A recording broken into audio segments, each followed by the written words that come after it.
Hey guys, Luna here with a new video for the channel. How you're doing today? Today we have a new episode of the Ranked series. It's basically a series where I grab your favorite artist and rank their discography or their songs. And now it's a turn for John Lennon's discography. I am really excited for this one. This is the first Beatle I ranked, and the reason why I picked John was basically because he has the shortest discography, only 8 albums. And yes, I said 8 albums. That means I'm not counting this pieces of shit.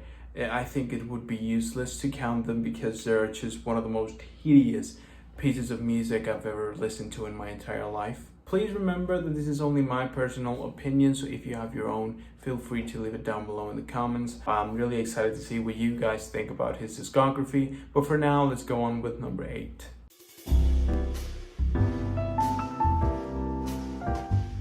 Putting Sometime in New York City at number 8 is basically the easiest choice. I mean, I'm pretty sure that many of you don't even know this album. And the reason why you don't know this album is because of how horrible, annoying, and pretentious it is. A fair amount of people that know John know that he was really involved with politics in, the early 70s and late 60s, and many of his early 70s albums are just plagued by these political messages that sometimes they can come off good.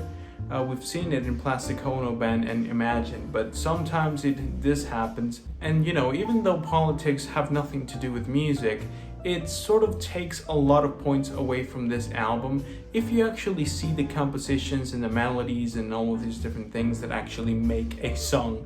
The album is not really that bad, but these political messages are just constantly being thrown at you. Like, for example, in the track Woman is the Nigger of the World.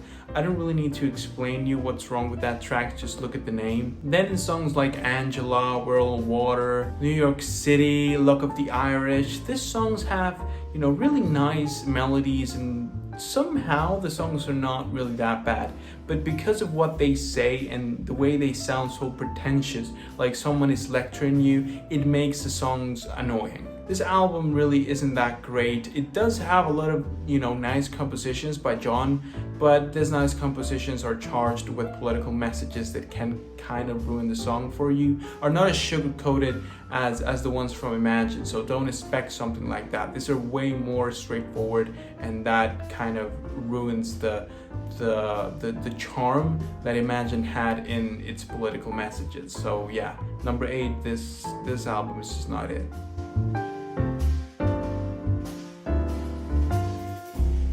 I have a huge problem putting Milk and Honey at number 7. This album is actually really enjoyable. The problem is that the album was made 4 years after John died, and it's clear to see that many of the songs were not finished. Weird enough, many of the Yoko songs on this album sound way less polished than John's versions. I don't really know why that will be the case, because Yoko is still alive. And actually, the way that I enjoy these songs more is putting Yoko out of the mix.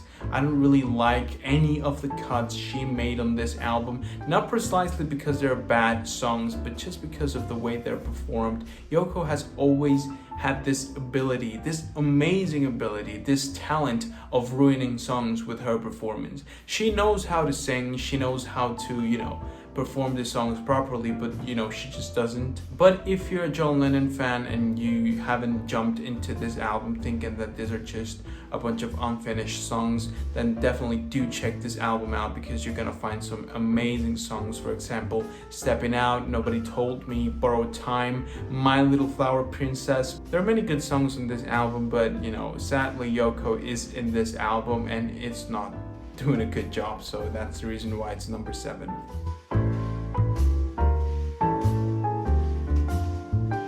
Rock and Roll falls at number 6. I was about to put Milk and Honey at number 6 and this one spot below, but really if you actually focus on the enjoyability, the performance, and the overall production, I think that this album is way more enjoyable. This is just a bunch of covers from John, and some of these covers are not performed in the best way possible, which is the reason why, even though this is basically a Rock and Roll Hall of Fame track list, that many of the greatest rock and roll songs from the 50s are on this album, performed by John Lennon, one of the best performers ever. It may sound like an amazing thing, you know, but really it isn't that great. Even the track Stand By Me, a cover that everyone fucking praises, I believe that John could have done a way more melodic version instead of such a violent performance that, you know, like the one he ended up releasing. I may not like the way that John performed this, but the song is amazing. It doesn't really matter who performs it. Just Because You Can Catch Me, Ain't That a Shame, Bebop Alula, I just love that song. And yeah, I mean, actually, if you think about it, there are no bad songs on this album. It's just that they're all just good. And, you know, we're talking about John Lennon. Having a collection of good songs is not enough to rank any higher on this list. So that's the reason why it's number 6.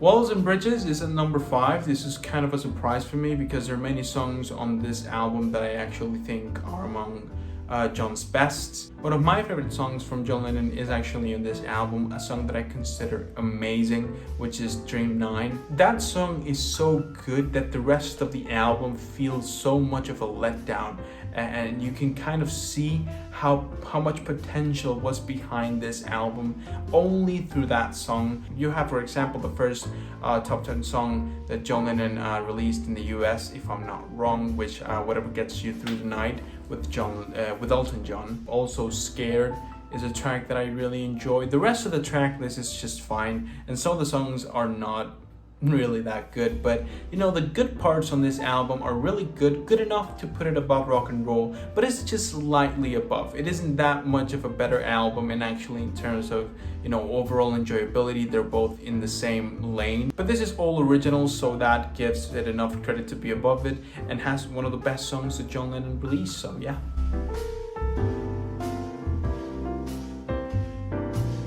Mind Games falls at number 4. It's really hard to judge this album because it was a huge letdown. We thought that, you know, this album was gonna be like the comeback after some time in New York City, and even though it kind of was, it isn't as great as we thought it would be, and John Lennon would never get back to the form in which he was in the albums like Imagine and Plastic Ono Band and obviously the Beatles. Even though you can say that albums like Double Fantasy and Milk and Honey showed that John Lennon was far from over in terms of his creativity, his passion for music, we never got to see it. You know, it feels like the last time we saw John making an album all by himself without Yoko in it, you know, at least not in the vocals, because she is in the album cover in one of the most disturbing ways possible. I feel like this is the last time we saw John, you know, completely in control making an album, because with Walls and Bridges, the album is kind of all over the place, which is the reason why it's below this one, even though Walls and Bridges has songs that in my opinion are a bit better. But you know, Out the Blue, Only People, One Day at a Time, Mind Games, obviously, Tight Ass, they're amazing songs, they're really good songs, and some of my favorites from him. I really enjoy this album. It's an album that I don't really listen to that often, because when you go to this style of John Lennon, you often go with Imagine, which is the, you know, a much better option. But it is a good album. It is an album that I definitely recommend. It is an album that I think that inside of John's discography is underrated, and it's an album that deserves more attention, and you know, the songs in it deserve more attention. So I definitely feel comfortable putting this album at number 4. It's a really good album, and it's an album that I think that it was overhated by the time where it was released.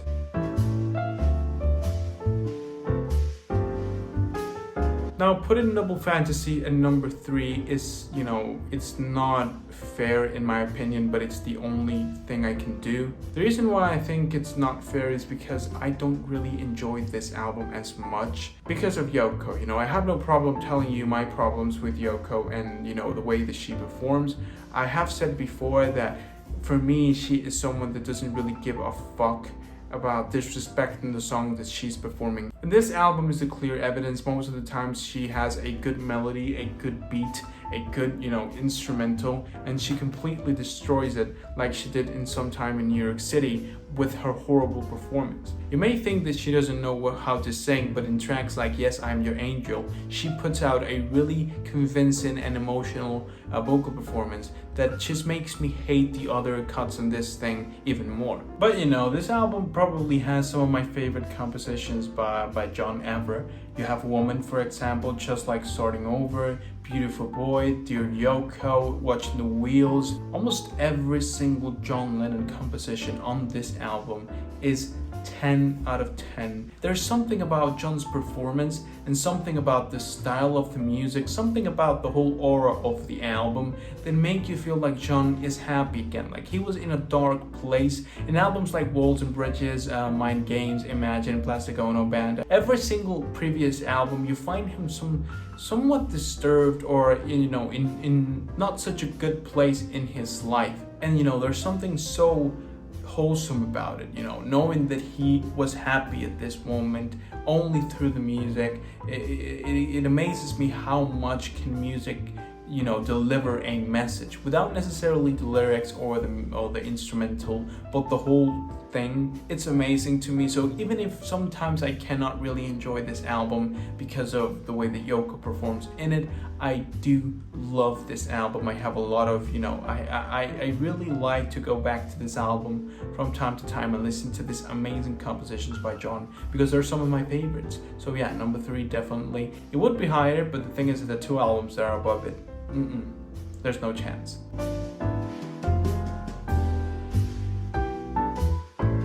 Number 2 is Imagine. I know that for many this is number 1. This is actually the most popular John Lennon album, the one that everyone thinks is the best, except for a few of us that know which one is number 1. But if you look at the track list, you can kind of tell why many people think this should be number 1. You have Imagine, Give Me Some Truth, Oh My Love, How Do You Sleep.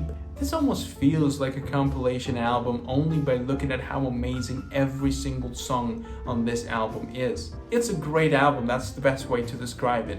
It's a great collection of songs. Imagine is probably the biggest, anthem for peace ever made.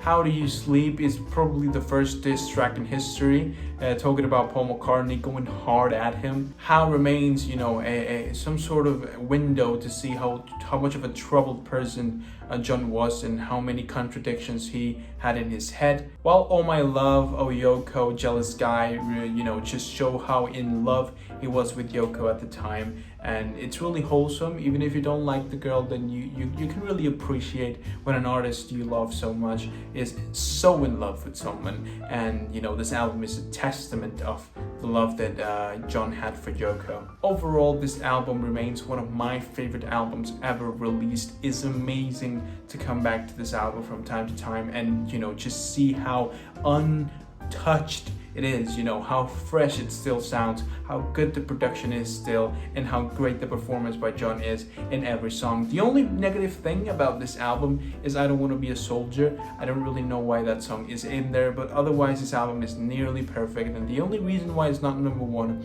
is because number 1 is just in another league.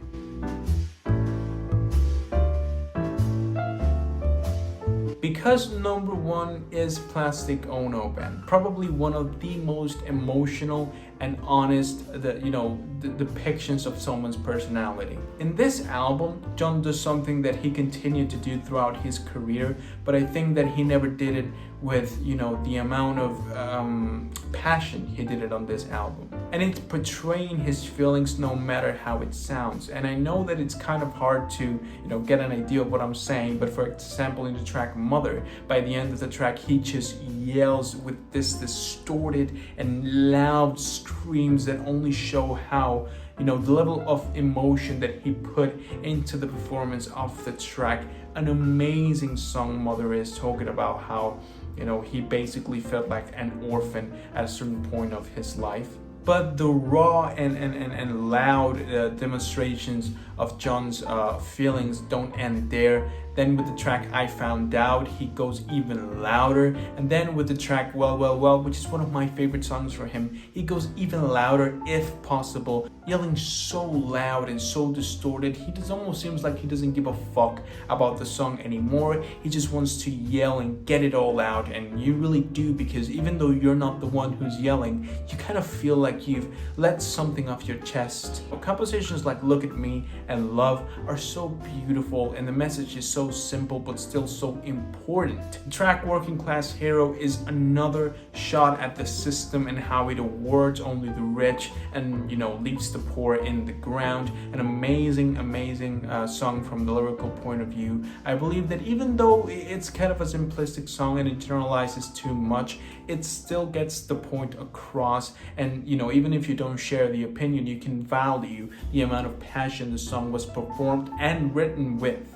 And then by the end of the album, you have the track God, where John basically shows to the world the way he thinks. He says, I don't believe in God. I don't believe in any God, you know, whether it's Jesus or, you know, Prophet Muhammad or Ganesha or any other God that you can come up with. I don't believe in Elvis. I don't believe in the Beatles. I don't believe in kings, in presidents, in anyone. Just me and my wife and, you know, the family that I have created. It's such a moment of revelation. And even though it happened 52 years ago, you still feel the emotion and you're touched by it. I really am every time I listen to the album. One of the most beautiful listens I've ever heard, not from, you know, the melodic point of view, but from the point of view of someone, you know, going naked and showing you his entire guts, you know, the way that he is in the inside, the way he feels and the way he thinks in such a raw way is, I don't know, something that I always treasure. I come back to this album very often, especially when I have something that I want to get off my chest. This album really helps me to do that, and I'm always going to be grateful with John for putting out an album like this, an album that has helped me so much and that remains one of my favorite albums ever released. So definitely Plastic Ono Band deserves #1, not only in my list but in any other list. This album is amazing. And that will be it for today's video, guys. I really hope that you enjoyed it. It was really fun going back to these albums. You know how much I love the fact that these videos offer me the opportunity to go back and listen to the music that I love again.